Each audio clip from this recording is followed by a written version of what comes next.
Welcome to Your Iconic Image. If you want to take control of your image and be a power player in your space, then this is the show for you.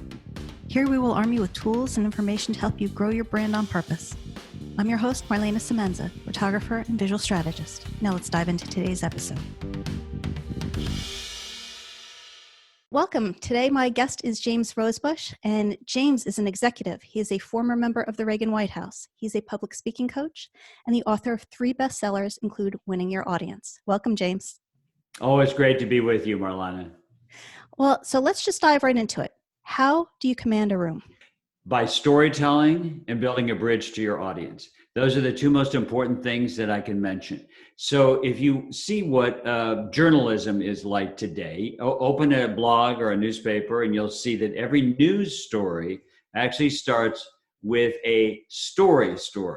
So you would hear, for example, if you're reading, obviously today, you may be reading a pandemic story, but it begins with a human interest story. So let's say they were reporting an outbreak in Dallas or something like that. They wouldn't start with, today, Dallas reported a blah, blah, blah, blah, blah. They would say, there's a woman named Joan Smith who lives on da-da-da-da, and she reported that she was having a difficult time finding blah, blah, blah. So it would be a personal interest story.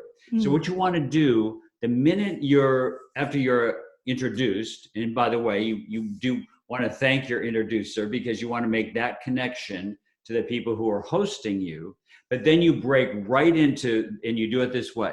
I want to open today by telling you a story.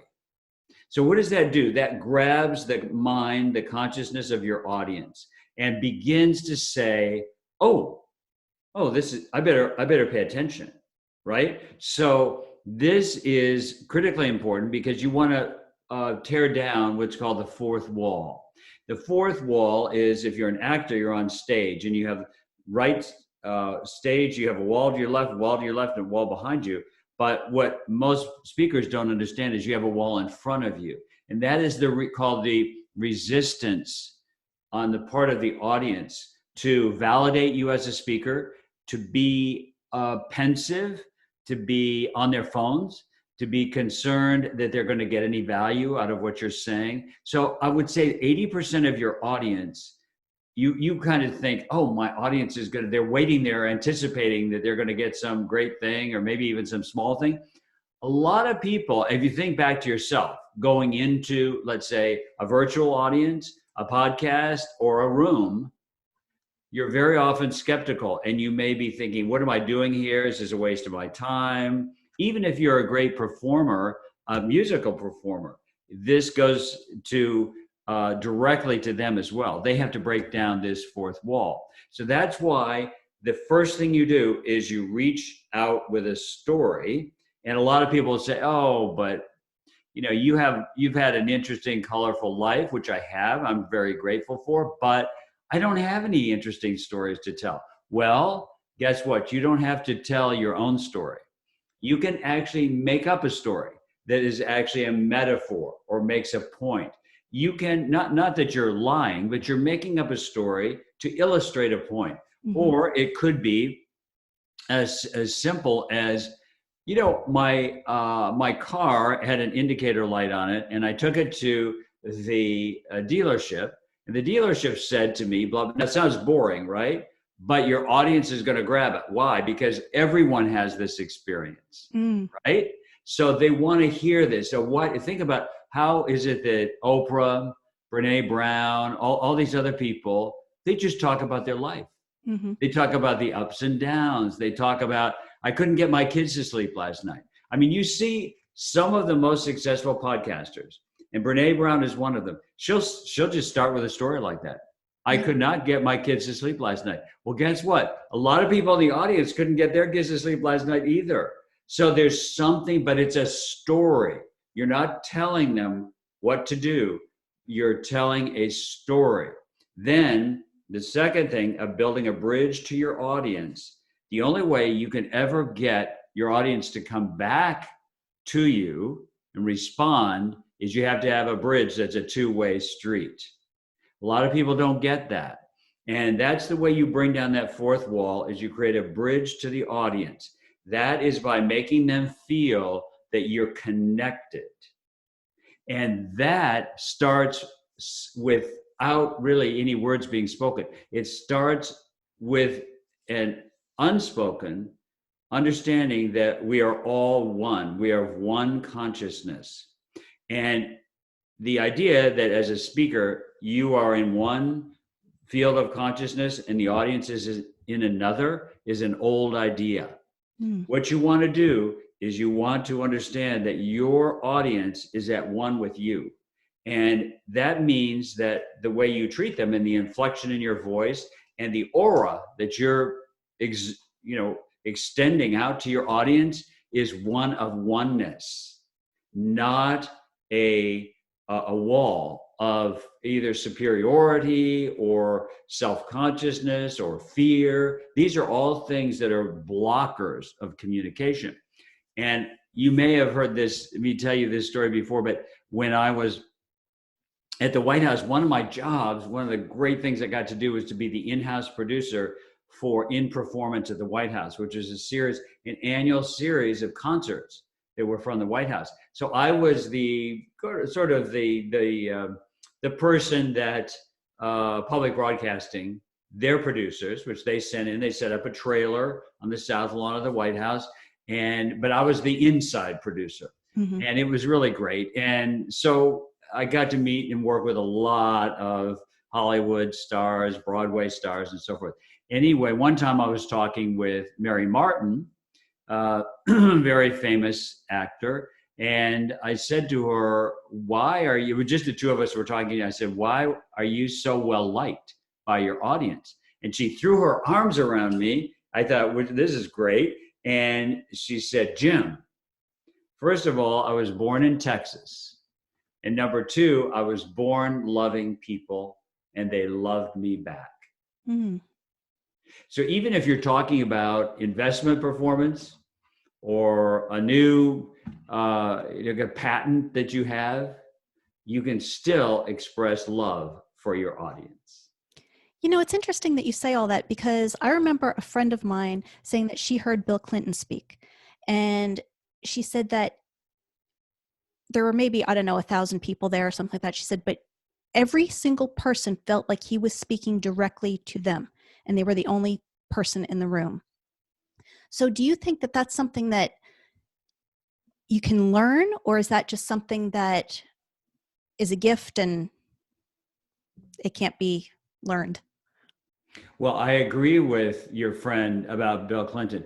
Bill Clinton was a masterful and intelligent speaker, but he was also personally engaged in his subject. And he had that, you remember, he had a few little personal mannerisms that some people liked and other people didn't like. He would bite his lip, remember that kind of thing? But he did. So here's the way to unpack Bill Clinton from my viewpoint. I remember one time he was giving a State of the Union address, and the teleprompter misfired. You know, this is scary. I don't know if you've ever worked with a teleprompter before, but when you're president, there's a teleprompter operator. Now we have teleprompter apps, right? So there's a teleprompter operator. So when you're at giving the State of the Union address, or any, when we travel in the White House, we travel with a full communication company. It's called WACA, the White House Communications. So someone goes along and they, I'm sure they thought, oh, I'm going to lose my job, but something happened to the teleprompter. Bill Clinton is so smart that he could stand up and give a several-hour speech without having a teleprompter there. So that's number one. He felt confident, but then he also had a way of portraying himself as not pedantic. He was not really trying to speak to you in a way, this is the way I felt anyway, that he was trying to be an authoritative speaker. I think he had a way that he really believed in his ideas, and he also showed you a bit of vulnerability. And I think that's a good combination. And your question is, can you learn it? Absolutely. Okay. Absolutely. Great speakers are not necessarily born. Abraham Lincoln thought he had a very poor speaking voice. He gave very few. He only gave 100 speeches while he was president of the United States. Churchill, who is my happens to be my favorite, he didn't have a great speaking voice, and he also was not completely confident. Margaret Thatcher, who spoke to me herself about her speaking abilities, she was sort of the Iron Lady, and she's being, sort of caricatured in The Crown incorrectly from my experiences with her. But anyway, you would think, oh my gosh, this woman could just stand up and say anything. But she had insecurities about speaking as well. So it is something that you can learn and you practice. My dad was a teacher of Dale Carnegie. So when we were young, we had to learn how to be public speakers. And we had to learn how to memorize things, how to tell stories, because everything in Dale Carnegie is around storytelling as well. Mm-hmm. But yes, you can definitely learn it. That is why I'm in the coaching business. I love to coach people. And what happens is they will say, Marlana, very often, not a credit to me, by the way, but they will say, you changed my life. Now, this is a critical thing to unpack. That's very nice. And it wasn't that I personally changed their life, but it was the kind of tips that I give them as a coach.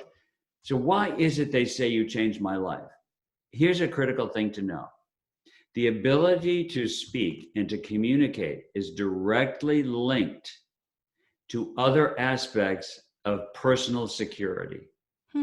So when a person gains mastery in public speaking, they've also mastered phobias, fears. They understand themselves better. They have a higher degree of self-knowledge. And lastly, they have a greater appreciation for their audience. You cannot, without pivoting from yourself to the audience, you can't be an effective speaker. To go back to what Mary Martin said, she loved her audience and they loved her back.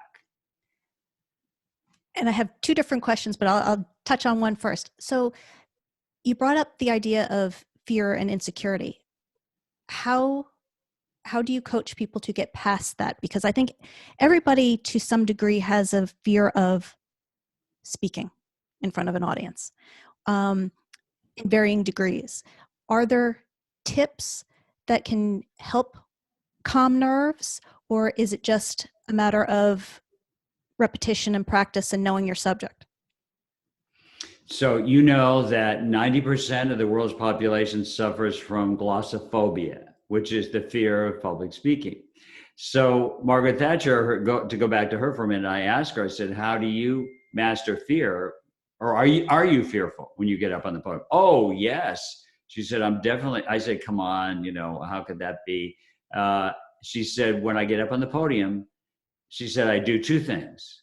I talk to myself, not the way the audience could hear, but she talks to herself and she says, okay, come on, oh gal, you can do this, you can do this. And so she's pumping herself really kind of with endorphins, to give herself that confidence. And secondly, she pivots from thinking about herself to thinking about her content.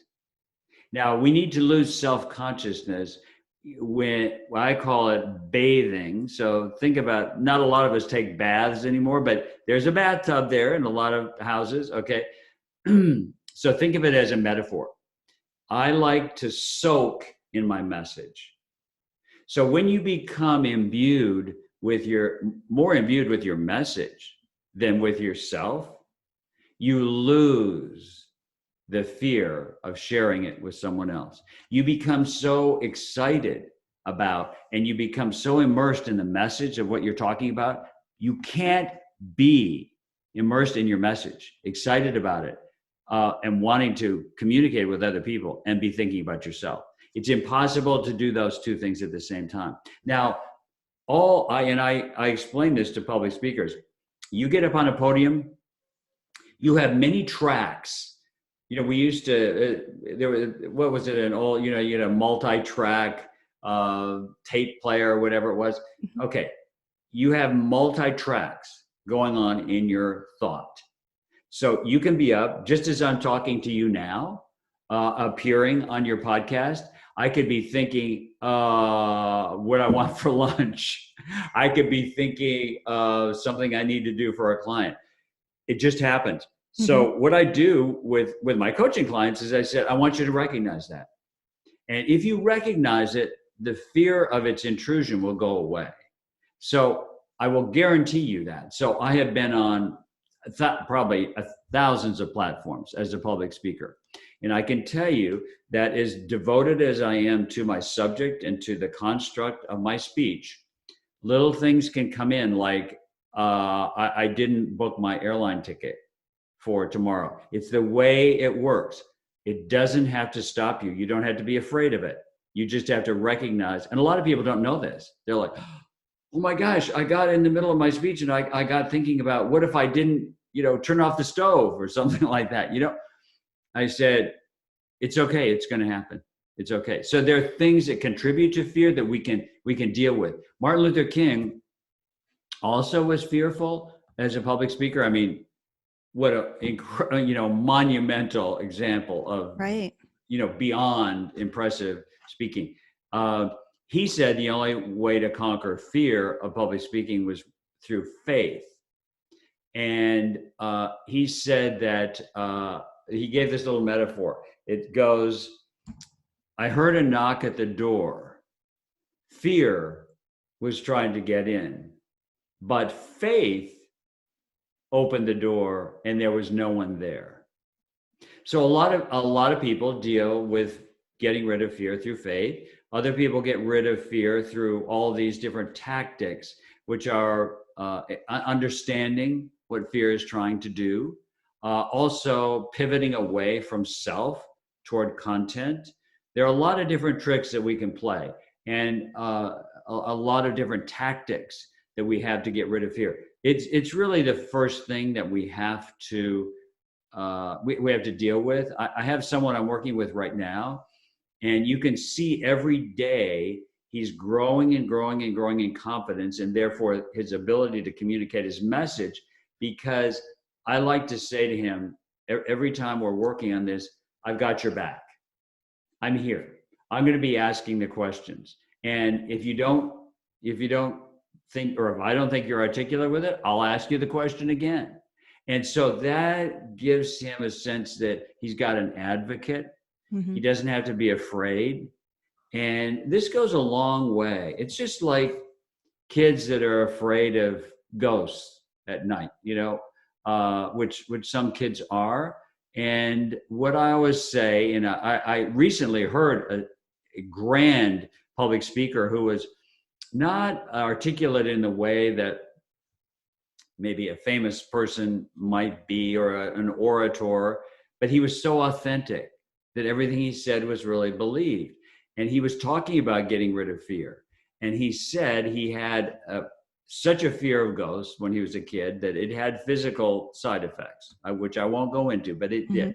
And so he said it came to him one night, maybe someone told him this, look under the bed. He was afraid that there were ghosts under the bed. And he looked under the bed and there weren't any ghosts. So I think we have to look under the bed. We have to say, what is this fear of speaking or fear of presenting? What does it come from? Then we have to address it. And I'll just say one more thing about this. A lot of fear and uncertainty comes from things that have been not addressed in terms of our relationship with people, especially like our parents. So often I am unpacking this. Okay, was your mother hard on you? Oh my gosh, oh, terrible. Was your father? My dad, he wouldn't even let me. He was. I always hear this. Wherever I go, my dad is with me. My mother's with me. So think of this example. In the last, let's see, what round is this? When Jeb Bush was running for president, so these debates, you'd say, and I have my mother's here. And they had this idea that Barbara Bush was so popular that it would be good to have her there. Bad idea. Very bad idea. because it reminded him subconsciously that his mother was not only there just to support him, but for him, she was going to be picking apart everything he said. Now, if you know, or you even hold your parent may be deceased, you think, oh, the parent is gone. That doesn't mean the fear of your parent or the memory of it is gone. So that caused Jeb Bush to be almost completely inarticulate, which is unreasonable because he's smart. I was with him any number of times when he was governor of Florida. Very articulate, confident speaker. But when his mother was in the audience, it was a different story. So interesting. So when you see people give presentations or speeches or things like that, what is one of the biggest mistakes you see people make over and over and over? The biggest mistake, I would say, is probably not setting that relationship with your audience. You're just getting up there and just, okay, I've got to give this speech. I will tell you one of the most fearful times. My most feared audience are high schoolers. You would think, angry bunch. Well, I remember, I've given several talks to high school students who I love high school students, and I have no concern about it. I mean, I want to speak to more high school groups, but I'm telling you, one time I was giving a speech on leadership to a group of high schoolers, and I had worked really hard on the speech. I had examples that I thought they could relate to of leadership among, U.S. presidents or, other leaders, that sort of thing. It was like they were throwing spitballs, they were on their phones, they were like talking. They had absolutely no sense of decorum or respect for the speaker at all. Another time, and it was scary. I'm thinking to myself, okay, this is not working. What am I going to do? So what did you do? Yeah, well, I don't think that had a great outcome. Another time I was speaking, this was in Ohio, and there was a huge, big high school with a big auditorium, totally jam-packed, full of, I would say, so this is like, 8th and 9th graders or something like that. And again, I don't know, I felt insecure speaking in front of high schoolers. I have no insecurity speaking to CEOs of companies, heads of countries. I have no fear of that at all. But I think I want to make a difference in their life a little bit too much. And so, again, the audience, not a confidence raising experience on my part, but I'm going to tell you something interesting. I've told you 2 stories, right? About 2 audiences that were scary. It was scary for me. I'll tell you something interesting. And it kind of brings shivers to me now that I'm thinking about it back. Okay, the first one where they were throwing spitballs and everything, I just basically had to end it. I said, I really want to communicate this with you and share it with you and blah, blah, blah, but it's obviously not going anywhere. So maybe we should just, call it quits. It was an evening talk.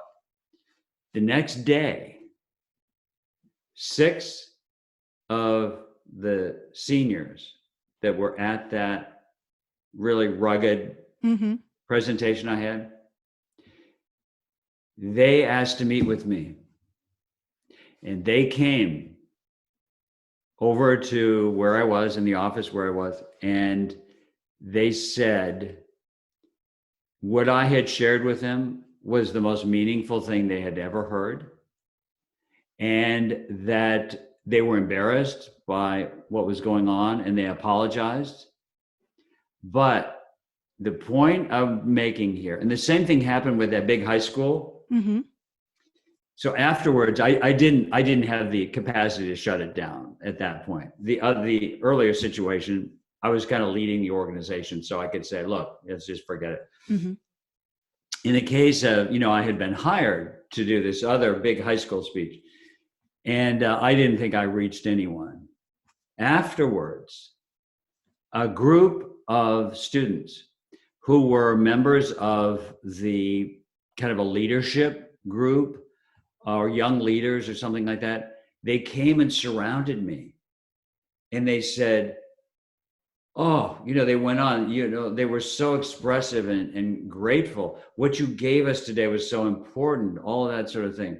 So I think that my takeaway from this, and I'm glad you asked me because I'm kind of glad to be reminded of this. And I'm happy to share with those that are listening that I've had some scary experiences, especially with that age group. But if you reach one person in your audience, you can feel that you've succeeded. And in both of those cases, I was definitely not able to reach, I don't think, but you never know. Someone could remember something 20 years later. Mm-hmm. I felt that the people who needed to hear what I had to say did come back to me and say, we got it. And I believe there's actually even a book entitled that, The Power of One. So when you go on stage or go to give a presentation, is that the intent, is to speak to the one, or is it to speak to the many? That's a really, really good question, and which I get often. So it relates to this question: who should I look at when I'm speaking in the audience? Okay. Now, it is true that a good tactic is to focus on or think about it. You're speaking this way, that you're just having a conversation with one person in the audience. Now, the way that can pivot into the danger zone is, so right now you and I are looking at each other in our eyes. Mm-hmm. Basically, when you're speaking to an audience, you basically want to look at their forehead. The reason is that something, if you're giving a speech to a large audience or even a medium-sized audience and you get fixated on one person, it can spook them. And it can also spook you because, and I will say this, when I'm speaking, I'm always very happy when I see heads nodding in agreement or people smiling like, okay, give us more of that. That was really good. That was really good. It's really nice for a speaker. I remember speaking at a College of Charleston in South Carolina, and at the oldest library in America, which is in Charleston, South Carolina. And getting a receptive person or two in the audience just really helps you a lot. And when someone is nice enough in the audience to be responsive to what you're saying, it really warms things up for the speaker because you feel like you're not just speaking to a stone mm-hmm. cold audience. I think that's really important. I think the point is, just to conclude with this question, this excellent question, is that you do want to imagine yourself speaking. It's helpful to imagine yourself speaking to just one person. But you also need to be mindful of your eyes and your gestures, not leaving people out. And I'll go back to that high school audience for a minute. An interesting thing happened, which I observed about myself while I was doing it. I felt I was always pivoting. Now, this was a huge auditorium, maybe 1,000 people. I found myself pivoting a lot too much to the left, and I was addressing these kids over here. Now, you have to be conscious of this. Now, I always say, and I talk about this in my book, Winning Your Audience, that don't think, when you're a speaker, don't think that all of your arrangements are just magically taken care of by another person. You have to be concerned about the lighting, the sound, your appearance, obviously. And you can't just assume that all of that has worked out. So you need to be on top of that. So I'm thinking to myself, I found myself just, I don't know why, like magnetically focused on the left side of the audience. But I told you about that multi-track going on in your head. So while I was giving my speech, in that case, I did not stand in front of a podium or behind a podium. I don't like, and I don't advise this, but I kind of migrated around the stage a little bit, from side to side. Just again, because the audience was young. So I thought to myself, wait a minute, you're focusing just too much on these people over here. The people on the right are being left out. So I just said, okay, you got to walk over here. All this going on in my mind while I'm speaking, you got to go over here and pay attention to these people as well. You know what? One of the things afterwards, when those kids came up to me, I asked them that question. I said, did you notice me being focused more on one side of the audience? And they were like, we did notice that. And we thought we were getting special attention because we were over there. But they said they did notice me making a conscious effort to sweep back to the other side as well. So the point of my sharing that is to say that the audience notices it. Mm. So if you're standing behind a podium or you're just standing there on the stage, make sure that you don't become too fixated on one person, because then other people will feel left out. But you can have a conscious way of speaking as if you're just having this relationship with one person. But make sure that your eyes pivot to the whole audience. Okay, then that brings me to my next question, because you brought it up. Behind the podium or not, and you said you don't advise moving across the stage. Is that normal that you don't advise that? Well, here's an interesting thing. So I would say in the past decade or a couple of decades, you see this especially with a lot of videotaped, I think, presentations. The whole idea of moving around became very popular. Mm-hmm. Don't be static behind a podium, all that sort of thing. I'm kind of a contrarian in that. I believe that too much body movement around the stage can actually detract from the power of your presentation. I'm a behind the podium guy. Got it. I think the podium helps with fear as well, because it's like and I like I can do a toast lectern, but I like a full lectern that goes to the floor, especially for women.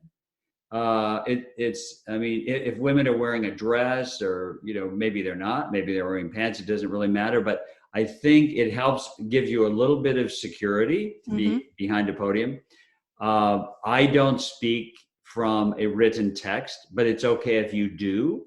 If you really work on it, your presentation, in a way that it comes across naturally, and that you write using conjunctions, that you don't, or contractions, I should say, so that you're not speaking in a stiff way as if you're reading something. You could have notes up there. You could have, like, sometimes I bring my books and I hold them up.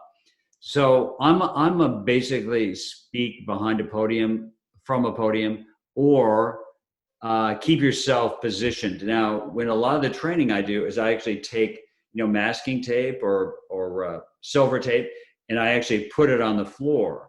And I tell, especially in the competitions I do for people that are raising money, do not move that from that X, because, follow this, a lot of people move around because they're nervous. And if you're nervous and you're calming your nerves by, pivoting away from that X, that also cuts the effectiveness of your message. Stay focused. If your thought is focused on your message, your body should be focused. So I'm not for these, I don't know whether I call them used car salesman presentations, or moving around. I think that I'm not going to say you can't do it, but the people that I coach, I try to get them to remain stationary and let the message be the power, rather than their body being the carrier of it. Interesting. And let me ask you this. If you were to say to somebody, you know what, take a look at this person or this person, I believe that they are the gold standard of speaking, who would you say are some of the gold standard presenters?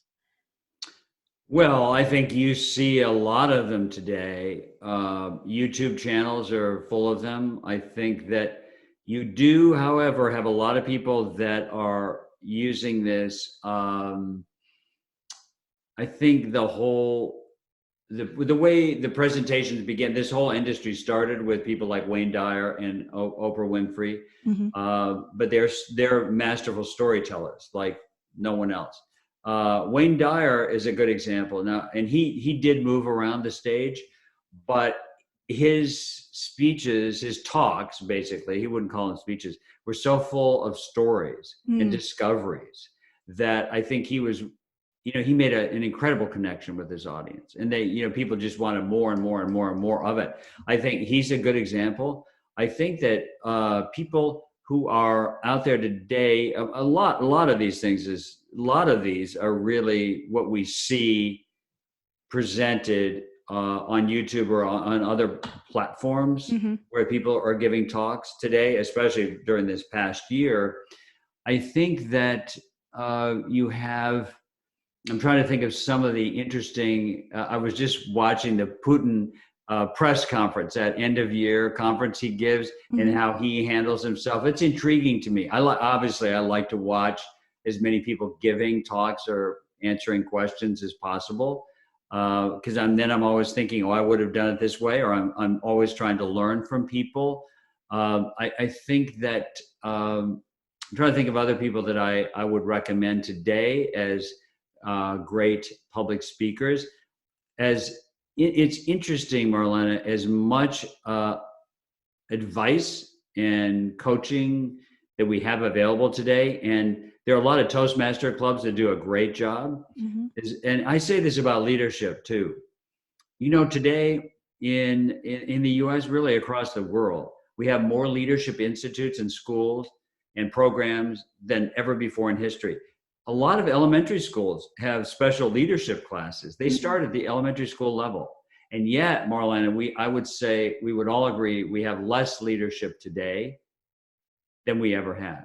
Right. So why is that? I think that a lot of the people who try to teach speaking, or people they're big, have huge followings on social media, what they're really peddling is personal self-confidence. And a lot of them are and learn from my experience. I was abused, I had this, blah, blah, blah, whatever. That's fine. But I don't think you become a leader by focusing on yourself. You certainly grow by conquering your problems, and it's certainly fine to share those.